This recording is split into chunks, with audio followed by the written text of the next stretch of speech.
পাকবিরা Jain temple. এইটা হচ্ছে dam, সুন্দর লাগছে খুব। এই হচ্ছে টিলাবনি পাহাড়।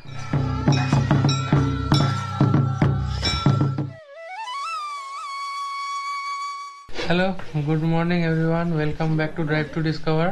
আজকে ডে 2 আমাদের ফুটিয়ারি ট্রিপের। আমরা ফুটিয়ারি রিট্রিটে আছি। যদি এই রিসোর্টটার ডিটেলস আপনাদের লাগে, আপনারা আগের ব্লগটা দেখতে পারেন, আমি ওখানে দেখিয়েছি। তাও একবার বলছি, আমরা ফুটিয়ারি রিট্রিটে আছি, ফুটিয়ারি ড্যামের ঠিক পাশে। সব যে ডিটেলস আছে, ফোন নাম্বার, বুকিং টুকিং এর, আমি ডেসক্রিপশন বক্সে দিয়ে দেবো, ওখান থেকে আপনারা দেখতে পারেন। আর পারলে আমি স্ক্রিনের নিচে ওখানে নাম্বারটা দিয়ে দেবো, ফোন নাম্বার, যেখান থেকে বুক করতে পারবেন। এখান থেকে ড্যাম হেঁটে 10-15 মিনিট লাগবে। আমরা এখান থেকে গাড়ি নিয়েই একবারে বেরোবো। আজকে সাইট সিন করবো। এখন 10টা 20 হচ্ছে, ব্রেকফাস্ট করতে যাব। লুচি সবজি অর্ডার দিয়েছি, আমি আর বাবা, আর বাকিরা ব্রেড অমলেট খাবে। এইটা হলো আমাদের কটেজ। এরকম পাশাপাশি অনেকগুলো আছে। এদিকে একটা আছে, চারিদিকে সুন্দর ফুলের গাছ টাছ দিয়ে সুন্দর করে রেখেছে। এদিকেও অনেক গাছ আছে। আর এখানে সবজি টবজি চাষ হচ্ছে। এই সাইড দিয়েই ওই যে গাছগুলো দেখা যাচ্ছে, তার পেছনে ড্যাম।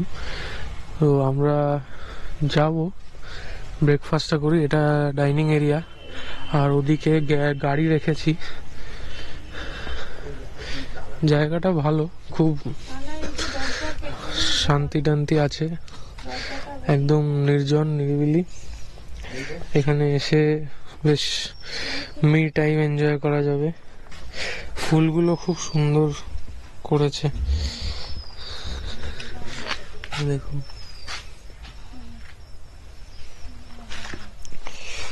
চলুন ব্রেকফাস্ট করা যাক, আর এদিকটা একটু দেখে আসি কি আছে।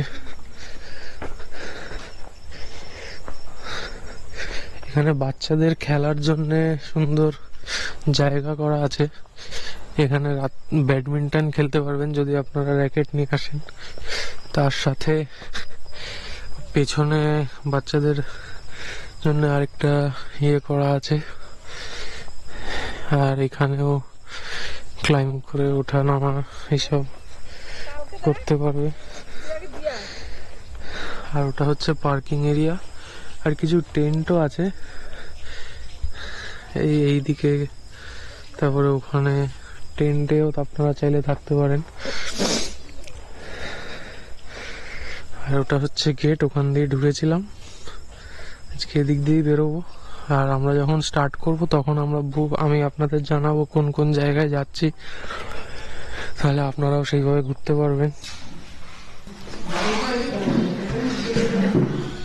আমরা হোটেল থেকে এইসবে বেরিয়ে স্টার্ট করলাম। এখন 11টা 20 বাজে। আমরা ফার্স্টে পাকবিরা জৈন টেম্পল আর পাকবিরা ভৈরব মন্দির যাচ্ছি, তারপর ফুটিয়ারি ড্যাম যাব।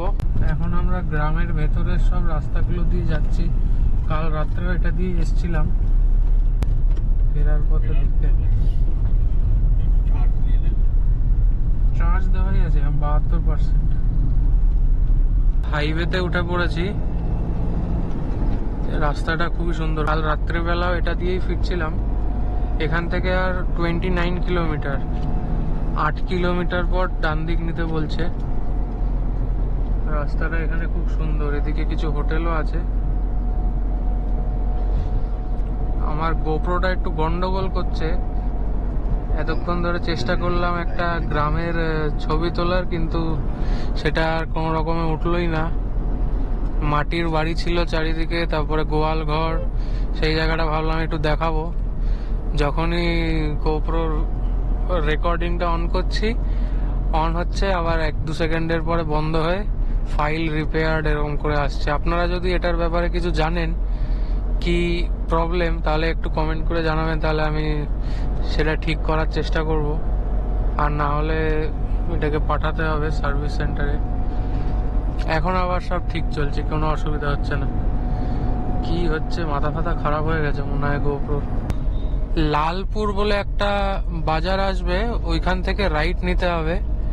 তারপর আরো 21 কিলোমিটার যেতে হবে। ওইখান থেকে রাইট নিয়েছি। একটু কনজেশন আছে প্রথমে লালপুর বাজারের ওখানে, একটু বড় জায়গা মনে হলো, কিন্তু একবার এই ঢুকে যাওয়ার পর কিছুটা আসলে তারপর আবার ফাঁকা রাস্তা। এখন অবধি তো ভালোই রাস্তা পাচ্ছি। এটা কি জায়গাটা? কাটাগোড়া গ্রাম। এই যে এরকম মাটির বাড়ি যেরকম দেখছেন এইরকমই ছিল ওখানেও, যেটা আমি দেখাতে গিয়েও দেখাতে পারলাম না, কিন্তু ওটা আরো র ছিল। এই বাঁদিকে একটা পাহাড়ের মতো দেখা যাচ্ছে, কি পাহাড় জানি না। খুবই সুন্দর জায়গাটা, পুরো একদম সোজা রাস্তা যাচ্ছে, অনেক দূর অবধি দেখা যাচ্ছে। রাস্তাটা এরম গিয়ে এরম উঠেছে উপরের দিকে, খুবই সুন্দর লাগছে দেখতে। আর একটু কুয়াশা কুয়াশাও হয়ে আছে, আর চারিদিকে সব ধান ক্ষেত, ধানগুলো কাটা হয়ে গেছে এখন। আর দূরে যে এরকম গাছের মতো হয়ে আছে সেখানে একটু একটু কুয়াশা জমে আছে এখনো। সকাল 12টা বাজে, তাও কুয়াশা পুরো যায়নি এখনো। দারুণ লাগছে জায়গাটা, অসাধারণ।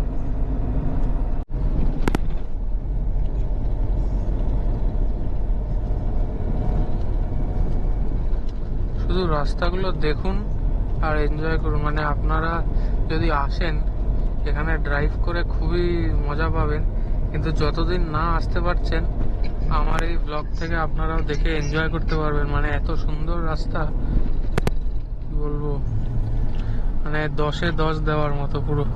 আর বাম্পগুলো যে বানিয়েছে খুব সুন্দর বানিয়েছে, কারোর কোনো অসুবিধা হবে না, অসাধারণ। আর চারিদিকে এরকম গাছপালা, জঙ্গল কোথাও কোথাও আসছে, আর এত রকমের গাছ দেখছি, এত সুন্দর সুন্দর ভাবে মানে ন্যাচারালি হয়েছে, দারুণ লাগছে। আর এখানে ইউক্যালিপটাস গাছও দেখতে পাচ্ছি, সব বাঁশঝাড়ও আছে, অসাধারণ।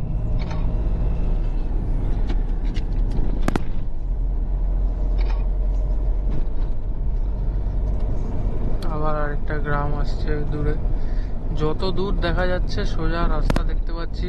আর সামনে গাছগুলো এমন হয়ে আছে মনে হচ্ছে টানেলের মতো, ওপর দিয়ে এরকম পুরো গেটের মতো করা, অসাধারণ লাগছে।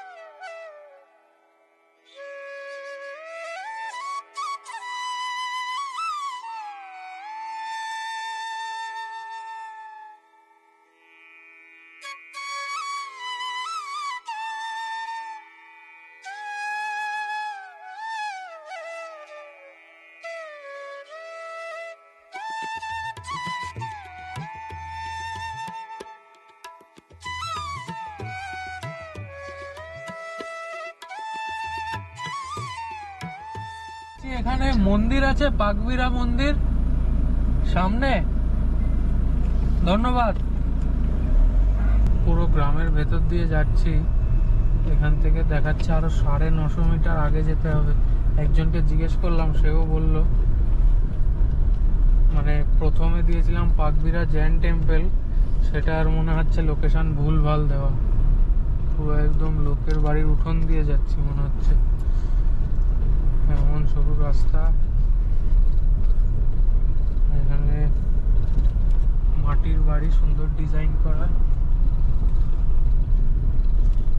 কেউ বলবে এটা গাড়ি যাওয়ার রাস্তা?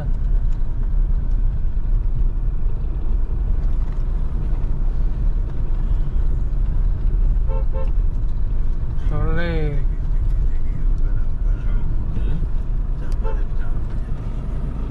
ওই দেখো ওখানে কত ইয়ে সব জলের মধ্যে ফুল হয়ে আছে। রাস্তাটা শুরু হয়ে যায়, নেমে ছবিটা দেখা যায়। হ্যাঁ, জিজ্ঞেস করলে মহিলাকে এখান দিয়ে দেখাচ্ছে যাওয়া যাবে। এই জায়গাটা কি সুন্দর।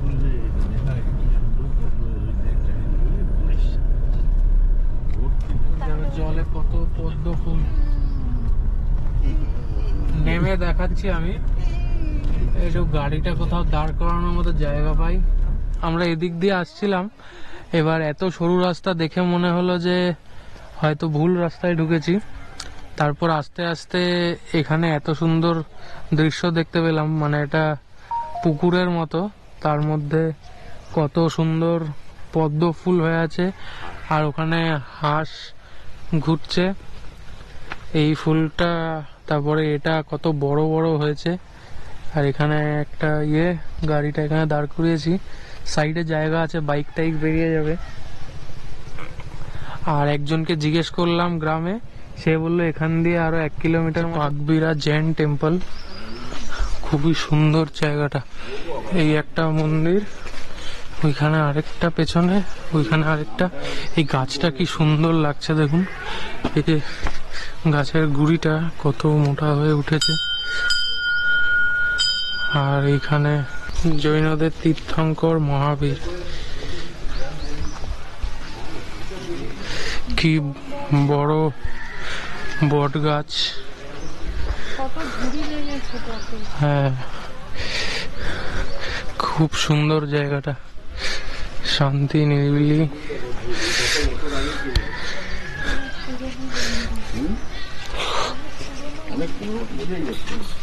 এই একটা মন্দির,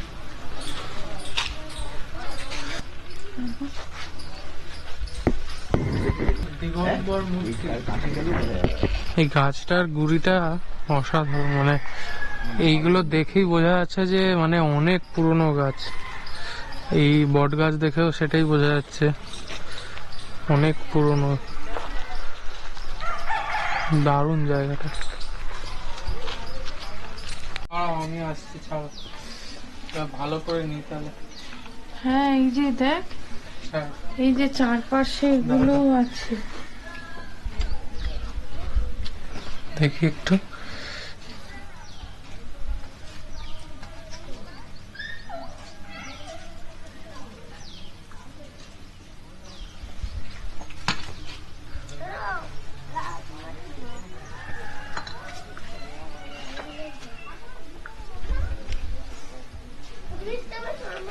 এইটা একটা মন্দির,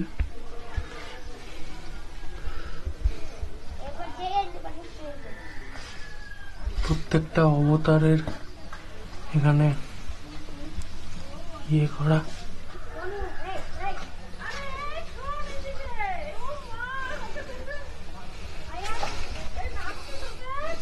উপর থেকে কিছুটা ভেঙে গেছে।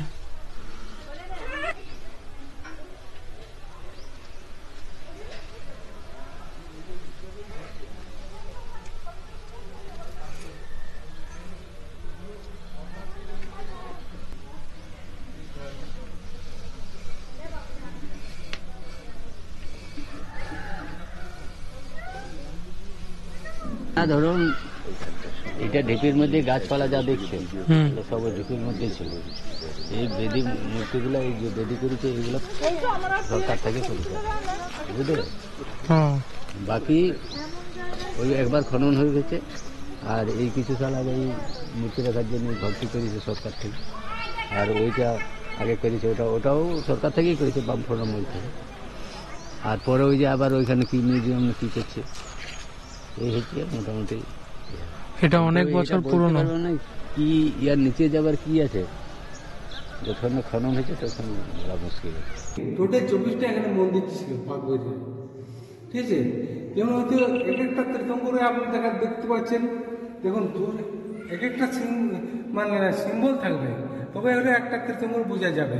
দেখুন দু সাইড যদি সিংহ থাকে, দেখুন এই সাইডে একটা সিংহ আছে, এই সাইডে সিংহ আছে, দু সাইড যদি সিংহ থাকে তাহলে একটা তীর্থঙ্কর হবে, ঠিক আছে।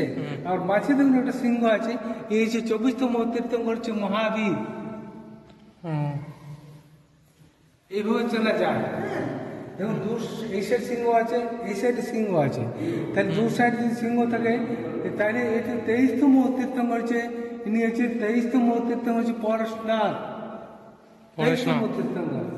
ও আবার দেখুন দু সাইডে সিংহ আছে, মাঝের মধ্যে একটা ষাঁড় আছে। হুম, ইনি হচ্ছে প্রথম তীর্থঙ্কর ঋষভনাথ বা আদিনাথ, এটা প্রথম তীর্থ। প্রথম তীর্থঙ্কর। আবার হচ্ছে মহাবীর, এর মধ্যে সিংহ আছে মাঝে। আগের যে মন্দিরে এক একটা মন্দির এই ধরনের মন্দির ছিল, কিন্তু হয়তো আমাদের এখানে ভেঙে গেছে বা ভেঙে সবগুলো চলে গেছে। এই যে পাথরের, হ্যাঁ, আবার কিছু ছিল ইটের মন্দির ছিল। আবার সিদ্ধায়িকা হচ্ছে শাসন দেবী, হ্যাঁ, এটা ছিল অজিত না, এটা হচ্ছে দ্বিতীয় তীর্থঙ্কর। দু সাইড সিংহ আছে, এখানের মধ্যে হাতি আছে, অজিতনাথ। অজিত না। আবার ঋষভনাথ, ষাঁড় আছে। এটা শান্তিনাথ, এটা 16তম তীর্থঙ্কর। দেখুন দু সাইড সিংহ আছে, এখানের মধ্যে একটা হরিণ আছে। হুম, দেখুন এদের চাঁদ আছে, চাঁদের উঁচে আছে, নিচে চাঁদ আছে। এটা 8তম তীর্থঙ্কর। আবার ঋষভনাথ, এই সাইডে বজ্রনাথ, এটা ঋষভনাথ। ঋষভনাথ। ত্রিশূলা সিদ্ধার্থ, মহাবীরের মা এবং বাবা। ত্রিশূলা মহাবীরের মা আর সিদ্ধার্থ হচ্ছে বাবা। মহাবীর বাবা, হ্যাঁ, সবার করে মহাবীর। হুম, আবার হচ্ছে- এটাও মহাবীরের মা আর বাবা। হ্যাঁ, কিছু। হুম, আবার হচ্ছে চন্দ্রপ্রভু, 8তম তীর্থঙ্কর চাঁদ আছে দেখুন। হুম, হুম, আবার ঋষভনাথ, আপনি নিচুগুলো দেখবেন, হ্যাঁ, নিচুগুলো। নিচটা দেখে তাহলে বলে হ্যাঁ, আপনি দেখুন একটা তীর্থঙ্কর চিনতে গেলে এটাকে দেখতে হবে, লাঞ্ছন দেখতে হবে। লাঞ্ছনগুলো দেখলে পরে তাহলে বুঝতে পারবেন যে এটা কি। হ্যাঁ, আবার ত্রিশূলা সিদ্ধার্থ, হুম, দেখুন এই সাইডে দু সাইডে সিংহটা তীর্থঙ্কর হয়ে গেল। আর এইখানের মধ্যে একটা সিংহ আছে, এই নিচে 24তম তীর্থঙ্কর। হ্যাঁ, আর পড়াশোনা সাপেরি আছে, সাপ আছে না, সাপেরি। দু সাইডে সিংহ আছে। ওই পেছনে যে সাপের মতো। হ্যাঁ, ও, আবার দেখুন দু সাইডে সিংহ আছে। হুম, এখানের মধ্যে একটা ষাঁড় আছে। ষাঁড় আছে, হ্যাঁ। ইংরেজি প্রথম তীর্থঙ্কর হচ্ছে ঋষভনাথ। ও, দেখুন দু সাইড সিংহ আছে, হুম, আবার মাঝে একটা ষাঁড় আছে। হুম, ঋষভনাথ প্রথম তীর্থঙ্কর। হ্যাঁ। 24টা তীর্থঙ্কর আছে। কত? গণিলেন 24টা তীর্থঙ্কর। 24টা। হ্যাঁ, আবার ঋষভনাথটা বেশি আছে। ঠিক আছে? আবার শান্তিনাথ, এটা 16তম তীর্থঙ্কর। 16তম।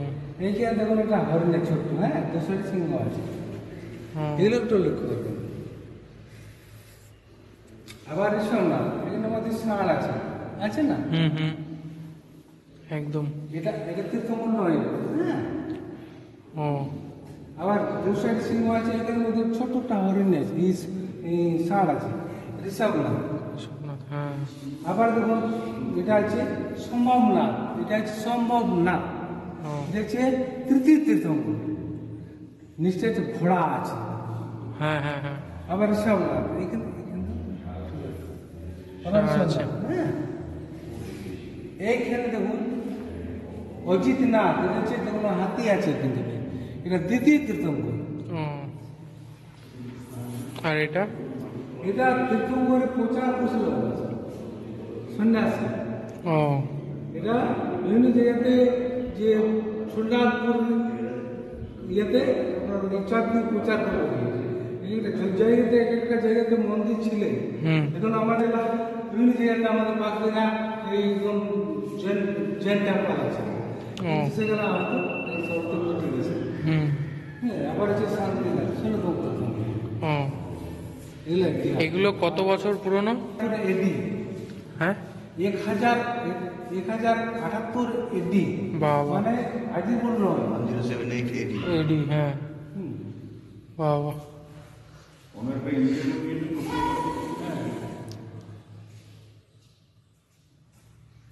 দারুণ। আবার যে বাইরে দেখছেন না, হুম, ওটা আপনার যেটা আমরা ভৈরবনাথ বা কালভৈরবের বড় মূর্তিটা যেটা আছে না, ওটা হচ্ছে ষষ্ঠতম তীর্থঙ্কর হচ্ছে বাহুবলী পদ্মপ্রভু হুম। ওর নাম। আমরা এটা ইতিহাস যা বলি। আর আমাদের এখানে বর্তমান আমাদের ভৈরব বা কাল ভৈরব বলে যা শিব বলে পূজা হয়। ও, ঠিক আছে? এই ইতিহাস পাঁচবিরা। মানে পাকবিরা জৈন টেম্পলটা হচ্ছে এটা, আর ভৈরব মন্দিরও এইটাই। এইটাই একই। এখানে আমার এখানে কোনো মায়না নেই। এই সেটাই বলছি। এখানে ইতিহাসকে আমি শুধু ভালোবাসি, এবং কি যে সব মূর্তিগুলো আছে সবগুলোকে আমি সুন্দর করে রাখি, এসব পরিষ্কার পরিচ্ছন্ন করে রাখি। পুরোটাই আপনার ভালোবাসার থেকে আপনি হ্যাঁ, করছেন, ভালোবাসি। কিন্তু আপনাকে কেউ সাহায্য করার নেই এটার না, জন্য। এরকম হয়তো পরিবার আছে এদের সাথে, আমি কাউকে বলি না, চাপ দিই না। আমি আমার তরফ থেকে বলবো, আপনারা যখনই দেখতে আসবেন, উনি তো সবকিছু ভালোভাবে বোঝাচ্ছেন, তো আপনারা যেইটুকু পারবেন সেইটুকু সাহায্য করবেন। ধন্যবাদ দাদা, আপনি বোঝালেন। পাকবিরা জৈন টেম্পল থেকে বেরিয়ে গেছি, এই গ্রামের সরু রাস্তা দিয়ে যাচ্ছি, এরপরে মেন রোড আসবে। এবার আমরা যাব হচ্ছে ফুটিহারি ড্যাম। তো ফুটিহারি ড্যাম এখান থেকে 36 কিলোমিটার দেখাচ্ছে।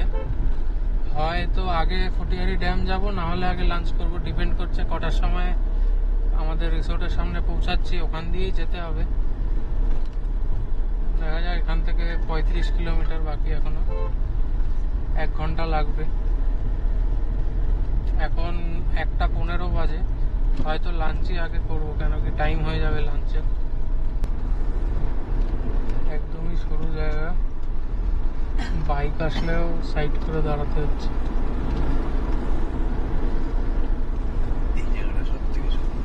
হ্যাঁ। লোকের বাড়ির বারান্দা এমন ভাবে বার করা যে, আর এদিকে গোয়াল ঘর, সামনেও গোয়াল ঘর, সব লোকজন দাঁড়িয়ে আছে। এখান থেকে আর রিসোর্টটা হচ্ছে 1-1.5 কিলোমিটার, আর ড্যামটা ওখান থেকে আরেকটু আগে এগিয়ে যেতে হবে। রাস্তাগুলো এত সরু ছিল, আর গাছের ডাল থেকে এখানে পুরো স্ক্র্যাচ লেগে গেছে, পুরো লম্বা।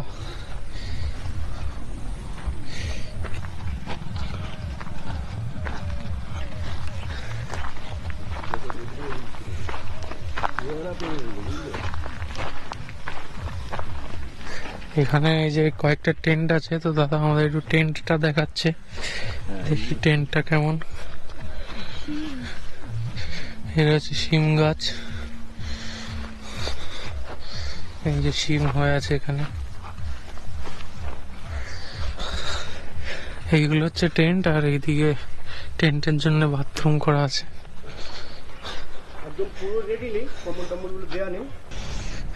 এই হচ্ছে টেন্টের ভেতর, ডাবল বেড, পেডেস্টাল আছে, আর এখানে হ্যাঙ্গার, আলু দেওয়া টেওয়া আছে।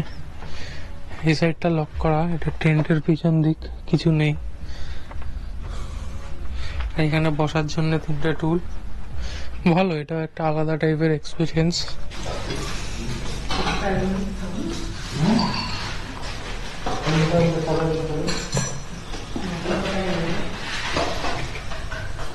ফুটিহারি ড্যামে যাচ্ছি আমরা, এটাই রাস্তা, একদম সরু, এরকম গোল ঘুরে পুরো গেছে রাস্তাটা। প্রবলেমটা হচ্ছে এখানে দুটো গাড়ি আসলে একটু প্রবলেম হবে, কিন্তু ঠিক আছে। নিচে এসছিলাম, এই জায়গাটা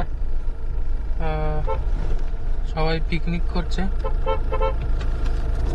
খুব ভিড়, তাই জন্য এখান থেকে বেরিয়ে যাচ্ছি। বেরিয়ে একটু ফাঁকা জায়গা দেখে আপনাদের দেখাচ্ছি ড্যামটা। ড্যামের ভিউটা এখান থেকে ঠিক পাওয়া যাচ্ছে না ভালো। এখন এখানে সানসেট হচ্ছে, এইটা হচ্ছে ড্যাম, সুন্দর লাগছে খুব। আর রাস্তাটা এরকম এদিক ওদিক ঘুরে ঘুরে গেছে পুরো ড্যামটার পাশ দিয়ে। আমি ওই রাস্তাটা দিয়ে যাচ্ছি, খুবই সুন্দর লাগছে।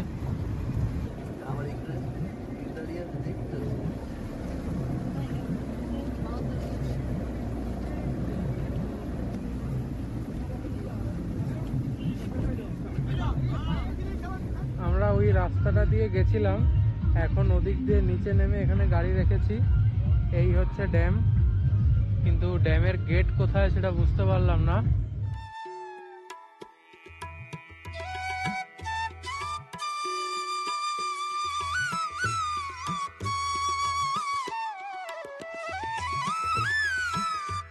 এখন ফুটিয়ারি ড্যাম থেকে বেরিয়ে টিলাবনি হিলের দিকে যাচ্ছি। 9 কিলোমিটার মতো ডিস্টেন্স। এখন 4:15 বাজে, 15-20 মিনিটে হয়তো পৌঁছে যাব। এখন অব্দি জীবনে যতগুলো ড্যাম দেখেছি তার মধ্যে এটা হচ্ছে ওয়ার্স্ট ড্যাম। এটা বলে দে। বলছি তো, কেন কি ড্যামে একটাও গেটও দেখলাম না, না কিছু আছে। আর পিকনিক করে করে লোকে মানে জায়গাটা নোংরা করে রেখেছে। একটু পরিষ্কার রাখলে পারে, কিন্তু আর কি করা যাবে। হ্যাঁ, গাংদুয়া ড্যাম এর থেকে অনেক ভালো ছিল। হচ্ছে টিলাবনি ক্যাম্প সাইট, আর এখান থেকে আসলে এই হচ্ছে টিলাবনি পাহাড়। এখানে রক ক্লাইম্বিং এইসব অ্যাক্টিভিটিস করানো হয়। যারা করতে চান তারা এখানে এসে থাকতে হবে, থাকলে সারাদিনে করতে পারবেন। ওখানে দুটো লোক দেখতে পাচ্ছি আমি, সুন্দর পুরো পাথরের পাহাড়, আর গাছ গাছ হয়ে আছে চারিদিকে, সুন্দর লাগছে খুব।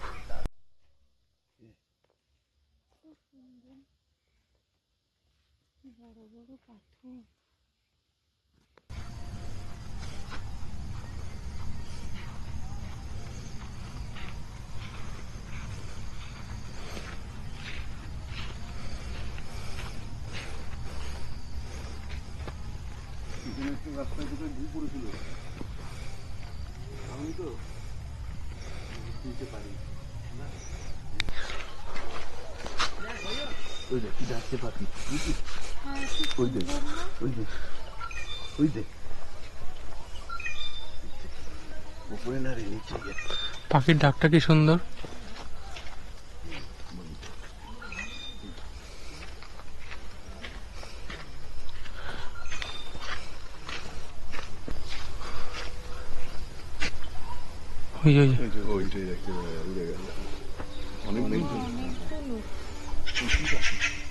অন্যরকম ডাকতে পারে, ওইটা অনেক রকম ডাকতে পারে। টিয়া পাখি নাকি? না না, টিয়া পাখি। এই সামনেরটা হচ্ছে টিলাবনি পাহাড়। আমরা এটাই এখন দেখে আসলাম, আপনাদেরও দেখালাম। এখন আমরা টিলাবনি পাহাড় দেখে হোটেল ফিরছি। সামনে থেকে লেফট নিতে হবে। এখানে সবাই আগুন জ্বালিয়ে তাপ নিচ্ছে।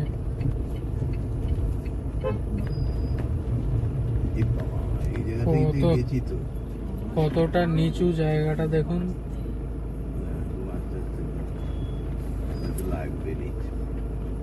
নামার সময়টা সব চেপে চেপে, তারপরে সেরকমই উঠছে আবার সামনে রাস্তাটা গিয়ে উঠে গেছে পুরো।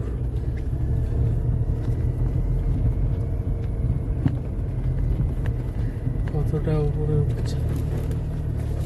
মাঝখান দিয়ে নিস না, আবার সেই লাদাখের কথা মনে পড়ে।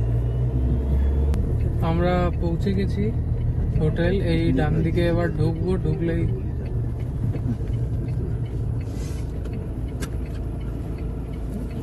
আমাদের রিসোর্টে আমরা ঢুকছি।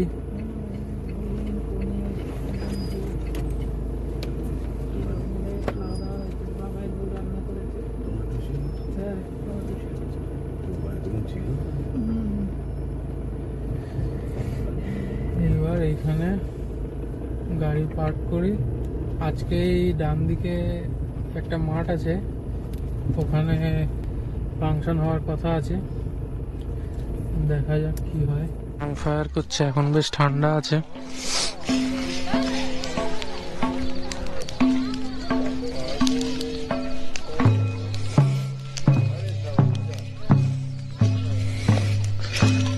আর এইখানে নাচ হবে একটু, তাই লোকজন এসছে।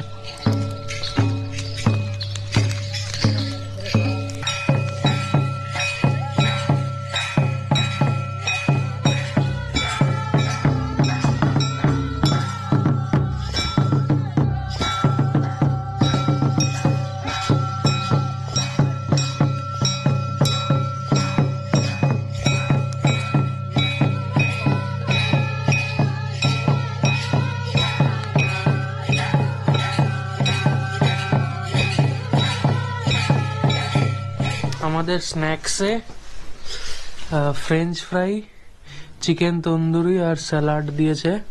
আমি ফ্রেঞ্চ ফ্রাই আর স্যালাড খেয়েছি। চিকেন তন্দুরির চিকেনটায় খুব আষ্টা গন্ধ, খাওয়া যাচ্ছে না, সেই জন্য আমি চিকেন তন্দুরির চিকেনগুলো আর খাইনি, এক পিস খেয়েছিলাম, তাই আর রেখে দিয়েছি। আর এগুলো বাকিদের সবার আছে।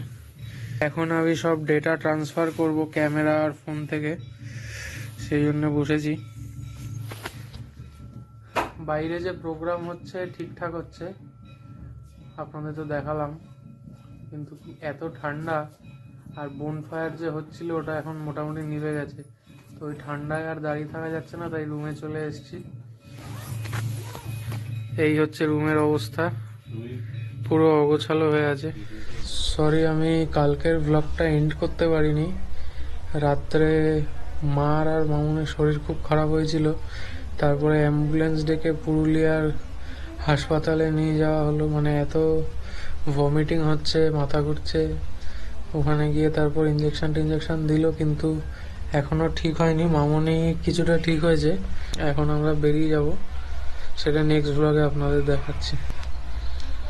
আর যদি ভিডিওটা ভালো লাগে প্লিজ লাইক করবেন, শেয়ার করবেন সবার সাথে, কমেন্ট করে জানাবেন নিচে, আর চ্যানেলে যদি নতুন হন সাবস্ক্রাইব করবেন। বাই।